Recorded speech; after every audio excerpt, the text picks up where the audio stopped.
Cardia. Since we last gathered here 12 months ago, over 150,000 workers have lost their jobs, and at least 100,000 more will be gone by year end. From Dell in Limerick to SR Technics in North Dublin, tens of thousands of workers and their families are facing unemployment, saddled with high mortgages and rising personal debt, while many more have to get by on reduced hours, lower wages and cutbacks in their most basic services.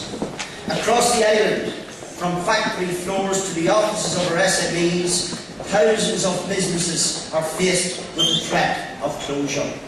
But I must admit, there is one group of people I would like to see signing on. There is one group that I would gladly see shown the door.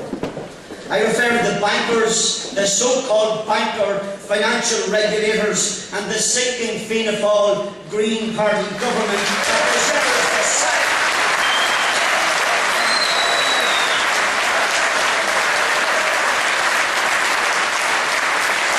For too long,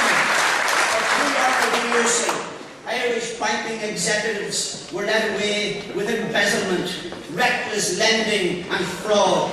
As our bankers were ransacking the deposits of workers and pensioners, the Taoiseach, the regulators and successive ministers for finance turned a blind eye. This era of banking robbery and irresponsible lending did not begin just 3 years ago. The deregulation generation that Charlie McCreevy was so fond of was created by successive Fianna Fáil governments and is continuing to be shielded by a Fianna Fáil government today. On the very night that Brian Cowan was meeting Irish bank officials last September, at least 2 of those executives were involved in deposit transfers involving billions of euro designed to actively deceive financial markets and the general public. We were being lied to by the government at the time of the guarantee, and we are being lied to by the government today. I believe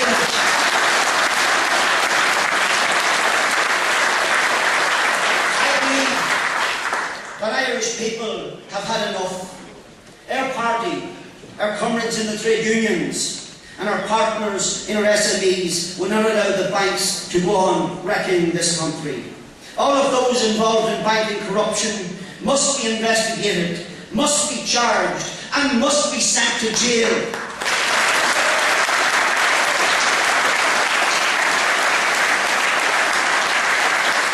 All of those responsible for the financial crisis must be sacked, and the boards of the banks and the regulators must be cleared out.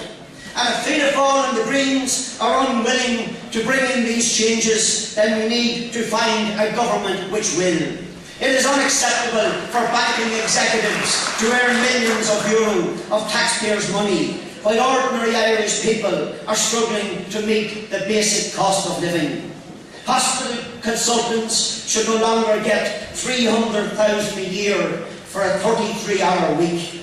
We can no longer allow the CEO of the ESB to earn more than €500,000 euros per annum, while many workers are living on less than €15,000 per annum. But these fundamental reforms can only be achieved when the state finally stands up to the banking mafia.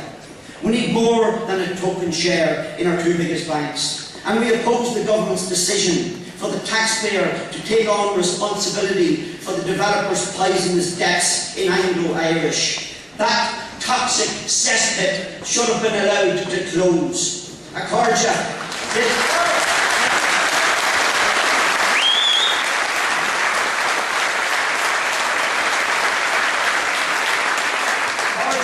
This nationalisation was not done for the benefit of the Irish people, but to bail out Fianna Fáil's crooked circle of friends. We want to see as a state bank through the amalgamation and nationalisation of AIB and Bank of Ireland. We need a public bank that will invest in growing enterprise and providing seed capital for start-up business. We need investment in the next generation of research and development, in green technologies, biotech, software and the new communication sectors that will provide the next decades of jobs across this island. We need a public bank for the Irish economy, not a bailout for the golden circle. But fixing the banks is only part of the overall plan for economic recovery. Since the recession hit home, we as a party have made a number of proposals to revive our reeling economy. We reject the notion that mass unemployment is inevitable. We believe that we can revive the economy through job retention and job creation. What we need is an economic recovery plan, not a cutback programme. This means fast-tracking business startups, investment in training and upskilling workers, and enhancing our infrastructure.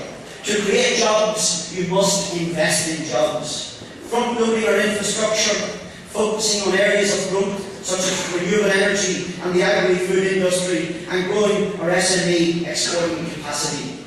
It is possible to stem the tide of mass unemployment, but the government needs job targets of at least 1,000 jobs per week, and even that number would need to be increased significantly over the next 2 years. We accept that there is a need for saving, but we reject the punitive pension levy which is being imposed on public workers. Today, across this city,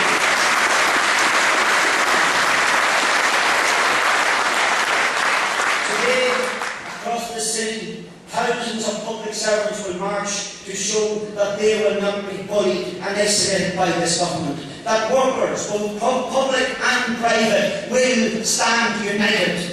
The real wastages in our public spending are not because of workers, but because of Fianna Fáil cronyism.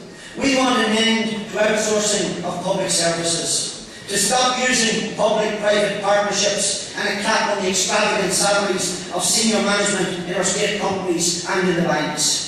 Through these measures and through progressive taxation, such as the lifting of the PRSI ceiling, standardising tax relief and the raising of an income levy on the high-income earners, we can save €2.7 billion, which is way beyond the €2 billion savings that the government has sought.